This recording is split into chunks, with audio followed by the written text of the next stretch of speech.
What's going on, everyone? It's the Niskel. Welcome back to Resident Evil Code Veronica X. In the last episode, we made it back here to the airport, I guess you'd call it, and we got the 3 military proofs, the Army, the Navy, and the Air Force. Now that we have those, there's one place to put them. And that's back where Alfred had, like, his little models and everything. It's where we put the skeleton picture, so we're gonna head back there. By the way, bring explosive firepower, because as soon as you walk out this door, they're not very nice. Uh-oh. Up! Ah! I was hoping I can get him before that. Come on. Yes! Alright. Yeah, so even if you killed those hunters before you came down here, they replaced them with 2 poisonous hunters. Not the nicest move in the world, guys. I mean, seriously. In fact, the playthrough I was doing before I was going to record this, because normally I play through a game once, find out everything, and then I speedrun it again. That's the main thing I do for the Resident Evil games, is, yeah, play it once, speedrun it, and then, okay, I know where to go. I remember it all without having to write it down. I was playing through the speedrun portion of the playthrough, and I came out of that door, 2 poison hunters. I completely forgot about them. One of them slashed me, and the other one, poisoned me. And then they were too fast for me, and I didn't have any explosive ammo because I wasn't expecting them. They killed me, and I was like, okay, I think this run is ready to go. It was at that point, just you throw the hands up and you go, all right, you got me. So then I started recording for this Let's Play. It was very mean-spirited. I didn't really like having poison hunters being thrown at me, especially when I didn't see it coming. I should have, but yeah, whatever. These are our final moments on Rockford Island, so I would suggest, before we get everything done here, you're going to want to go around the island, make sure anything that you wanted to pick up, that you should. At this point, I would say, since you have so many different weapons right now, you really shouldn't have to worry about ammunition. The main things you do want to worry about, in my personal suggestion, would be any, high-powered ammo, any bowgun bolts, and handgun ammunition. So let's say anything you could find for the grenade launcher, for the bowgun, and for your handgun, bring that along. That needs to be top priority. Unless you really want to bring the shotgun. And I will say, we will be bringing the shotgun. It is going to get its time to shine. But I just don't personally recommend the shotgun. I don't think it's that good. Even though it gets the job done, I still don't like it. One last proof, and here we go. Cool. Pull the lever, Chris. Oh my gosh! Look at that! Apparently, Alfred really wanted a secret passage underneath his models. Okay. And the first time we came here as Claire, I don't know how many of you saw these items back there. I thought it was really clever that they leave the items back there to let you know that something is eventually going to happen in this room to where you can pick that stuff up. I thought that was a really interesting move. They do that a few times in this game where they'll place items somewhere else, and then you'll be, oh, cool, I can see stuff back there. When do I get it? And you eventually solve the puzzle, and you get to that place. Oh, good. I thought we were done with spiders. What a freeze frame. Alright, yeah, I'm not even going to deal with these guys. Oh, did I kill him? Took off a leg? At least I saw that in the dark. Wait, what am I doing? I have the lighter! Oh my gosh. Alright, well, that could have gone a lot better. I didn't even see that second spider, so maybe I should have kept the lighter off. Oh, that other one is still alive. He's really resilient. I swear I blew off a leg. Alright, well, the main thing we are doing here is you eventually get back here. And remember that eagle plate we were supposed to get? This is where we're going to get it. But this is also kind of like a flashback kind of segment, because we're about to fight something. And this something you haven't seen since Claire's part of the playthrough. Check this out.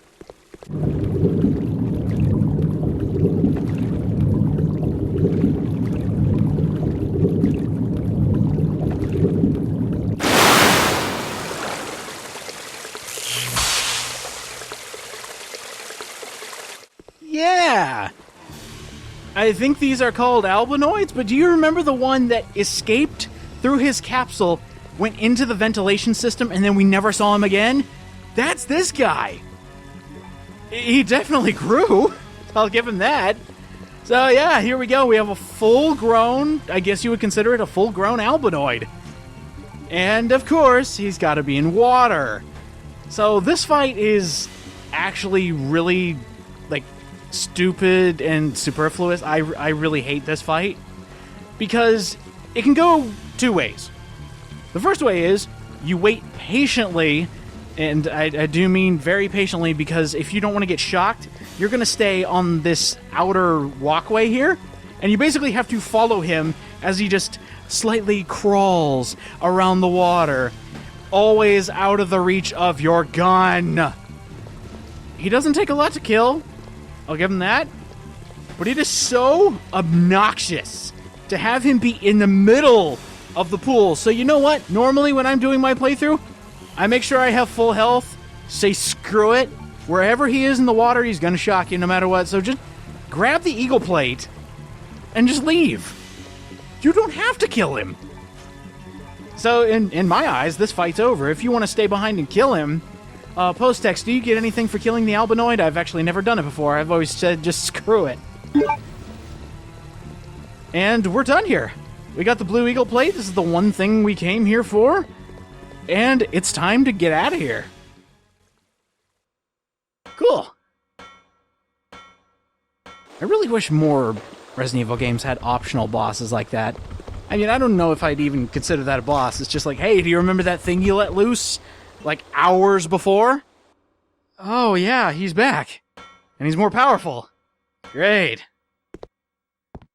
And for being one of the last things Chris has to do in Rockford Island, at least it's kind of going out with a bang. Big air quotes on that one. Because he doesn't know what this is. I can only imagine what's going through Chris's mind when he sees this thing. And it's like shock in the water. It's a monstrosity. He has no idea where it came from, but, you know, a day in the life of a Raccoon City police officer, or at least an ex-police officer, you kind of get used to seeing the weirdest things you've ever seen before. And the list just keeps increasing. So maybe Chris is used to it by now. I mean, after seeing so many things, it has to get to the point where you're just like, yeah, okay, so this is happening now. I can actually... Okay, try to picture this. You got Chris Redfield, who's like all gung-ho. It's like, I gotta save my sister. I've gotta beat Wesker. I've gotta find Jill. I gotta kill zombies. I gotta do all this stuff. I gotta go beef up later. But when he sees like a monster, when he sees like another zombie, he's just like nonchalant to the point where it's just like, seen it. I think that would be really interesting to see, like, he's become null to it. The thought of another monster, another zombie, he's just like, yeah, okay, I'm gonna kill it.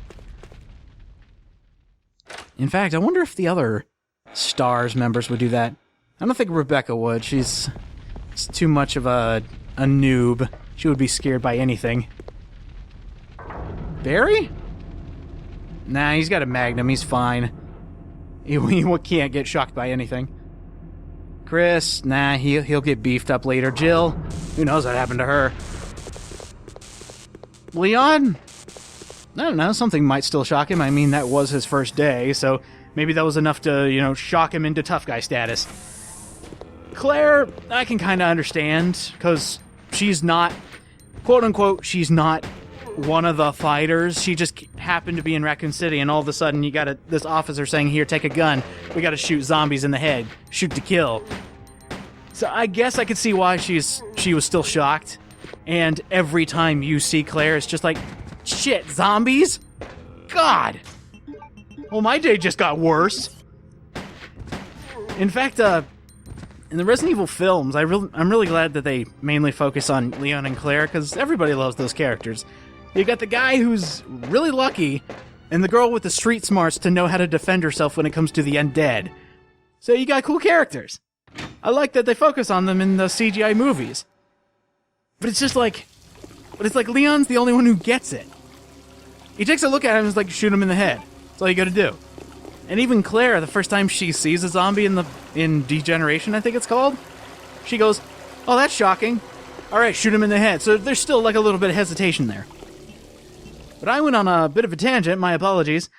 We're just collecting anything and everything on the way back. I don't need it. I mean, if there's another pack of 15 handgun bullets, oh no, I think I have over 100. And to be honest, I should not have this much ammunition. Don't ask me how I was able to just, like, hoard all of this ammunition, because I think my shotgun shells are going to be through the roof, and I won't use even, like, a sixth of them. Yeah, look at all this ammunition. I am ready for war. I'm going to go find my sister. I'm going to save her. Ain't nobody going to stop me because I'm Chris Redfield. Need to grab a couple chemicals. I wouldn't say be prepared for war, but bring some ammunition that you want to use. I'd say at this point use the shotgun, especially if you have plenty of ammo for it. We won't need the handgun. We probably won't be using it for a very long time. Get something to shoot with. Combine the two chemicals with the Blue Eagle plate to get the halberd, and we're good. We're out of here. This is the only thing we needed to escape Rockford Island. And luckily, we're right next to where we need to use it. Let's go ahead and take this halberd, and later, Rockford Island.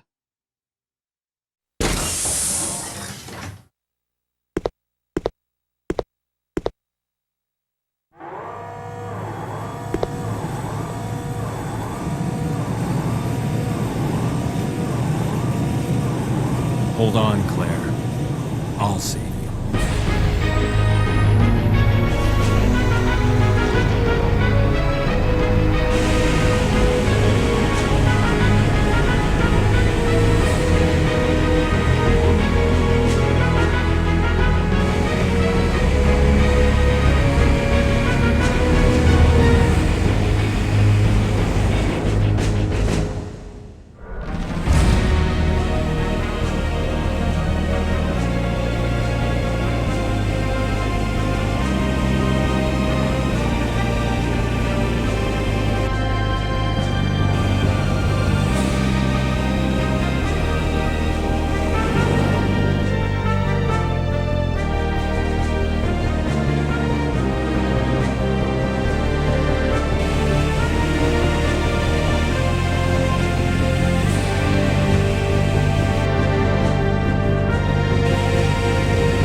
Oh, would you look at that? You know, it's a really good thing that Chris knows how to fly anything. I mean, just imagine if it was, I don't know, a whirligig. Figure that one out, Redfield. Don't even worry about that door right there. That's just an emergency elevator. If you use the action button on it, it'll just say, it's an emergency elevator. Don't use unless emergency. And this is why I told you to bring along something shooty, something you don't mind wasting ammo on. Alexia's tentacles are all over the place. And they are just a regular nuisance. Like that. They'll just slap you. It's like you come up on my tentacles, they'll slap you in the face. That's all they do. You just shoot them enough times and then they go away. And, hey, look at that. The Arctic as Chris Redfield. So you might be wondering what has changed. Because a lot of things have actually changed. If you notice the cutscene where Steve and Claire are escaping, they're using the big drill. A lot of stuff actually did happen in that one cutscene to completely change the layout of the Arctic base. And we're going to be seeing that here soon, but there is one thing I want to do before anything else. And I would actually suggest doing this as soon as you get here. But come down to the save room. Make sure you got the halberd with you. Of course, you can't, forget it. But if you remember, there was a place right here to use that halberd. I'd say get this done and over with, just so you can use the item. Let's finally see what's in it. Oh, look! So for using the halberd, you get a paperweight. You get Alfred's diary, which is actually a very interesting read. It talks about his Arctic facility, his Antarctic facility, and he also talks about the Ashford family a bit more in depth. And there's one part, if this is the one I'm thinking of, that I find very fascinating. Here we go. He's actually talking about the relationship between him, his sister, and his father. So he believes Alexia is the one that's going to, like, save him. She is, like, the best thing that's ever happened to him. His twin sister. But, he's trying to... They're doing experiments. And they use their dad as a test subject. So, when that experiment fails, and their dad becomes a hulking monstrosity... Alexia decides, you know what, I'm so close, I'm going to do the same experiment on myself and lock myself away for 15 years. And if it works, awesome. If it doesn't work, well, sorry, Alfred, it didn't work. So now you know why Alexia was, like, locked up in a test tube, essentially, in a pod. And when she was released, well, that wasn't supposed to happen. Wesker kind of attested to this. But, that experiment they did on their dad, he turned into a monster. We've already fought that monster. Maybe we'll get a little more insight into this, but there's one more clue that actually leads him directly to a boss we've already faced. But hey, we made it to the Antarctic as Chris. Next time on Code Veronica X, we're going to be exploring the new frozen base. See you then.